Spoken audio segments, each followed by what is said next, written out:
Y en otras materias continúa la incertidumbre respecto al megaproyecto portuario y minero Dominga, luego que el primer Tribunal Ambiental de Antofagasta anulara la decisión de rechazar la polémica iniciativa.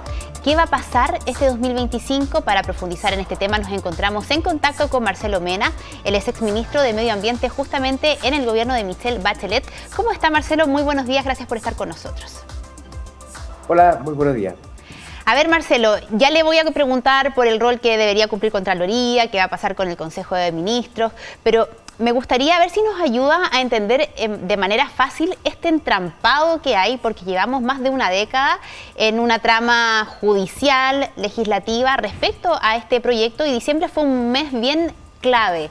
¿En qué punto estamos el día de hoy?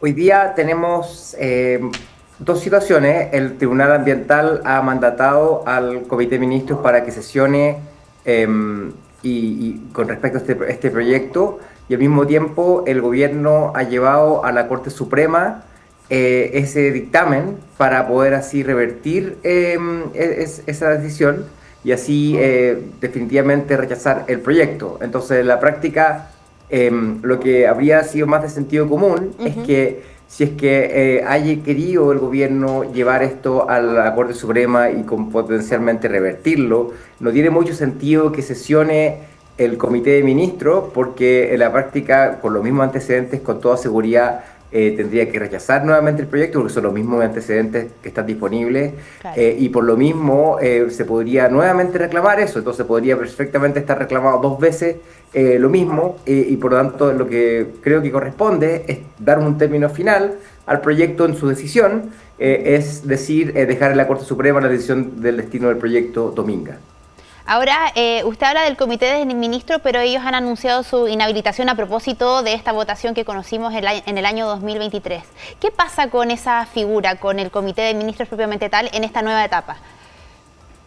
Yo sé que han habido críticas con respecto a lo que ha hecho el Comité de Ministros, el Servicio de Evaluación Ambiental, con respecto a consultar la Contraloría con respecto a quién debería presidirlo. Porque ¿qué es lo que pasa? Que el Comité de Ministros son 6 integrantes, presidido por el Ministerio de Medio Ambiente. Este ministro usualmente es subrogado por el subsecretario. El subsecretario también se ha inhabilitado porque también emitió un informe negativo con respecto a este proyecto en el curso de este trámite, y por lo tanto no podría necesariamente presidir este Comité de Ministros. Entonces, como este Comité de Ministros tiene dos cosas, que es un comité especial y al mismo tiempo es presidido por el Ministerio de Medio Ambiente, la configuración es muy importante.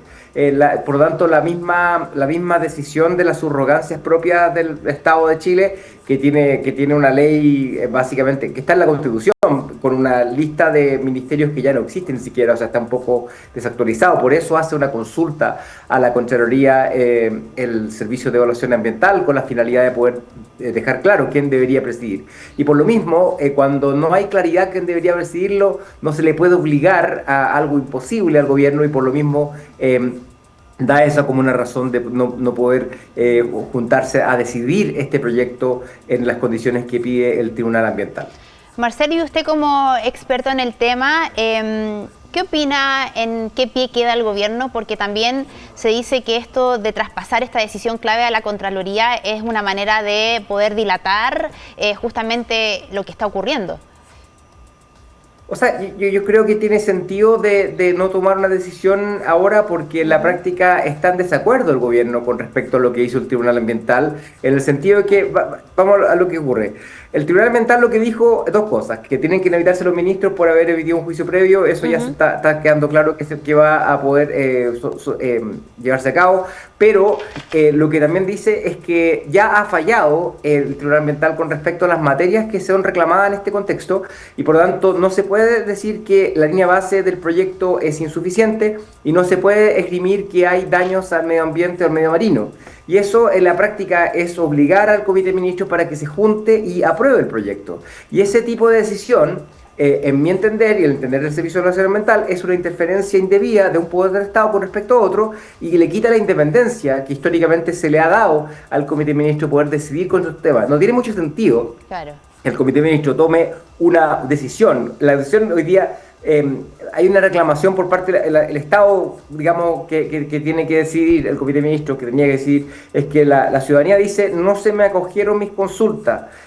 con respecto a línea base, con respecto a los impactos ambientales. Y por lo tanto, si es que el Tribunal Ambiental dice usted no puede fallar con respecto a eso, entonces ¿para qué está el Comité de Ministros? Si es que no puede responder a las consultas más claras. Y por lo tanto, eso es lo que disputa en cierta forma el Servicio de Evaluación Ambiental, no solamente por este proyecto, sino que también hacia el futuro, de poder tener la capacidad, la facultad de poder decidir con respecto a proyectos ambientales sin la tutela, en este caso, del Tribunal Ambiental en forma tan clara. Porque el Tribunal Ambiental podría, por ejemplo, rechazar los argumentos, etcétera, pero que lo obligue y que lo limite en sus decisiones es una cosa muy distinta a lo que típicamente ha hecho el Tribunal Ambiental, y por lo tanto, por eso el Comité de Ministros lleva esto a la Corte Suprema, y históricamente la Corte Suprema ha querido también fortalecer el rol del Comité de Ministros, dándole las facultades que tiene que tener. Por lo tanto, yo creo que no descartaría que sea revertida esta decisión.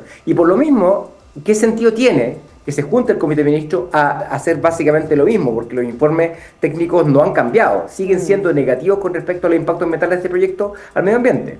Hablemos justamente de eso, del proyecto en sí, de los informes técnicos, porque es una mina que es capaz de producir 12 millones de toneladas de concentrado de hierro, 150.000 toneladas de concentrado de cobre al año. Esto en la comuna de Leyera, en la región de Coquimbo. Hay quienes abogan, dicen que esto es necesario para, sobre todo, términos económicos, pero por otro lado están todos los impactos ambientales que usted conoce muy bien, sobre todo la afectación a la Reserva Nacional del Pingüino de Humboldt.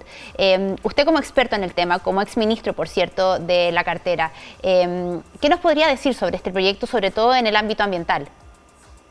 Sí, hablando entonces nuevamente de la línea base tiene que ver con estudiar cuáles son la condición actual del proyecto y cuáles son, perdón, previo a la llegada del proyecto, cuál es la condición actual del medio ambiente en ese contexto.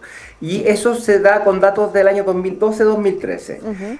Desde entonces, el año 2023, el Consejo de Ministros para la Sustentabilidad, que es el ente que aprueba los temas, y más encima esto ha sido aprobado, se hace una área protegida en la zona. Es decir, esto no es cualquier zona. Se ha determinado de que no solamente una reserva donde está la isla, sino que el área marina donde se alimentan los pingüinos y donde hay otro tipo de especies, tienen que ser protegidos. Y por lo tanto, las condiciones por las cuales se pueden llevar a cabo actividades económicas están limitadas necesariamente. Claro. Y obviamente eso el Tribunal Ambiental quisiera ignorar, pero en la práctica es una condición nueva que tiene que considerarse a la hora de poder aprobar o rechazar un proyecto de naturaleza. ¿Por qué? Porque en la práctica acá está el 80% de la población global de pingüinos de Humboldt. Lo que ocurre es que se alimenta dentro del área donde va a poder llevarse a cabo la actividad portuaria, y por tanto se podría ver afectado negativamente por el flujo de barcos. Así también una serie de ballenas, ¿no es cierto?, que pueden ser impactadas por los ruidos submarinos, y también la misma operación de la mina. Entonces, y hay un elemento nuevo desde que se empezó a tramitar este proyecto, que tiene que ver con que los cielos oscuros que hoy día dan pie a que haya una gran inversión de observación astronómica en Chile, podrían también verse afectados negativamente por la presencia de una mina que esté operando 24/7 y por la contaminación lumínica que podría generar. Todas esas cosas parecieran ser no tan importantes para el Tribunal Ambiental, y por lo tanto por eso lleva a la Corte Suprema el Servicio de Evaluación Ambiental esa decisión. Claro, o sea, no es solo cómo afecta en este caso a la reserva del pingüino de Humboldt, sino también otros daños aledaños, como por ejemplo este que mencionaba usted. Ahora, ¿qué debiéramos esperar para el futuro próximo, particularmente enero o durante el primer semestre de este año? Porque lo decía yo en un principio, llevamos desde el año 2013, si no me equivoco, hablando de esto más de una década, y uno como simple ciudadano dice, bueno, ¿hasta cuándo esto ya se zanja de una vez? Ha hablado usted de que el gobierno va a presentar un recurso de queja ante la Corte Suprema. ¿Cuánto más debiera dilatarse esta decisión? Esto podría tener un curso final definitivo si es que se ratifica el rechazo por parte del Comité de Ministros que se llevó a cabo en enero del 2023. Si esa resolución de calificación de ambiental de rechazo se mantiene firme, es el fin del proyecto Dominga como lo conocemos y tendría que cualquier otra formulación ingresar nuevamente al sistema de evaluación de impacto ambiental. Eso es un curso que uno podría esperar que podría darse dentro de un año, un poco más de un año, típicamente de acuerdo a las decisiones que hace la Corte Suprema. De lo contrario, tendríamos que juntarse, y es posible que así ocurra en este próximo mes, si es que la Contraloría dice cuál debería ser la configuración, se juntaría este comité de ministros, miraría los informes técnicos y debería, basado en esos informes técnicos, tomar una decisión. Por lo tanto, es bien probable que se rechace nuevamente el proyecto porque claro, los antecedentes técnicos no han cambiado y por tanto difícilmente podría cambiar la opinión del comité de ministros. Muy bien, Marcelo Mena, le damos las gracias por ayudarnos a entender todo lo que está ocurriendo y evidentemente este 2025 va a ser clave para este proyecto. Que esté muy bien, buenos días. Muchas gracias, buenos días.